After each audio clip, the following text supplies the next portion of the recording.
तुम्ही पाहत आहात MCN न्यूज मराठी। वर्धा जिल्ह्यात कायदा आणि सुव्यवस्थेवर पुन्हा एकदा प्रश्नचिन्ह निर्माण करणारी धक्कादायक घटना समोर आली आहे।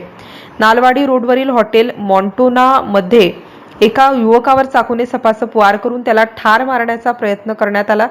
गंभीर जखमी झालेला युवक सावंगी येथील रुग्णालयात मृत्यूशी झुंज देत असून या प्रकरणी रामनगर पोलीस ठाण्यात भारतीय न्याय संहितेतील खुनाच्या प्रयत्नाचा गुन्हा दाखल करण्यात आला आहे। सीसीटीव्हीत आरोपी स्पष्ट दिसत असतानाही तो अद्याप फरार असल्याने नागरिकांमध्ये संताप व्यक्त होत आहे।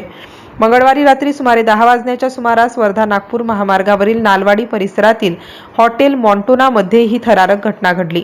इम्रान खान या युवकावर धारदार शस्त्राने जीवघेणा हल्ला करण्यात आला।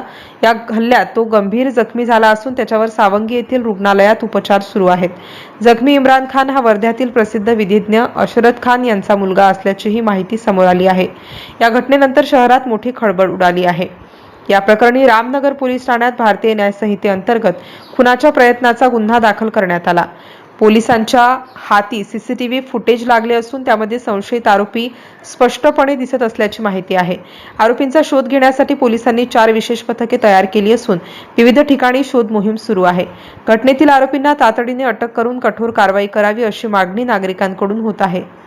भरवस्तीत घडलेल्या या रक्तरंजित घटनेमुळे वर्ध्यातील कायदा आणि सुव्यवस्थेवर पुन्हा एकदा प्रश्नचिन्ह निर्माण झाले असून पुढील तपास रामनगर पोलीस करीत आहेत। MCN न्यूज मराठी करिता सचिन महाजन, प्रतिनिधी वर्धा।